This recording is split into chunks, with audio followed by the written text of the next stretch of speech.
സുഹൃത്തുക്കളെ, നിങ്ങൾക്ക് കുട്ടികളുമായിട്ട് കോഴിക്കോട് വരാൻ പറ്റിയ ഒരു പാർക്ക് ഞാൻ കാണിച്ചു തരാം. ഇതാണ് അത് കേട്ടോ. സമയം ഇതാണ്, ഹോളിഡേ, സൺഡേ ഹോളിഡേ കേട്ടോ. ഇതാണത്. ഇത് കോഴിക്കോട് നടക്കാവിലാണ് കേട്ടുള്ളത്. നല്ല മുന്തിയ പാർക്കാണ്. മൂപ്പര് പിന്നെ പണി കഴിഞ്ഞ് വന്നിരിക്കുകയാണ്, പാവാണ്. ഇവിടെയൊക്കെ എങ്ങനെയാണ് വന്ന് കുട്ടികളെയുമായിട്ട് നിങ്ങൾക്ക് ആസ്വദിച്ച് ആനന്ദിച്ച് പോകാം.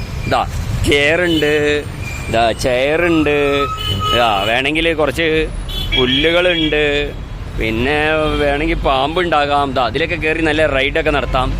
ഊഞ്ഞാലാടുന്ന സാധനമുണ്ട് കണ്ടോ. കറങ്ങണ സാധനമുണ്ട്, കറങ്ങണ സാധനം. ബാക്കിൽ തന്നെ ഉള്ളത് ഒരു കിണറാണ്. വെള്ളം കുടിച്ച് നമുക്ക് ദാഹമൊക്കെ അകറ്റാം. ഇനി അങ്ങോട്ട് പോണില്ല, അമ്മാതിരി പുല്ലാണ്. ഇത് കോഴിക്കോട് നടക്കാവ് തന്നെയാണ് ഇട്ടുള്ളത്. നിങ്ങൾ വരുക, കുട്ടികളൊക്കെ ആയിട്ട് വന്നിട്ട്, ഇപ്പോൾ സ്കൂൾ അവധിയല്ലേ, ആനന്ദിച്ചിട്ട് അങ്ങോട്ട് പോവുക.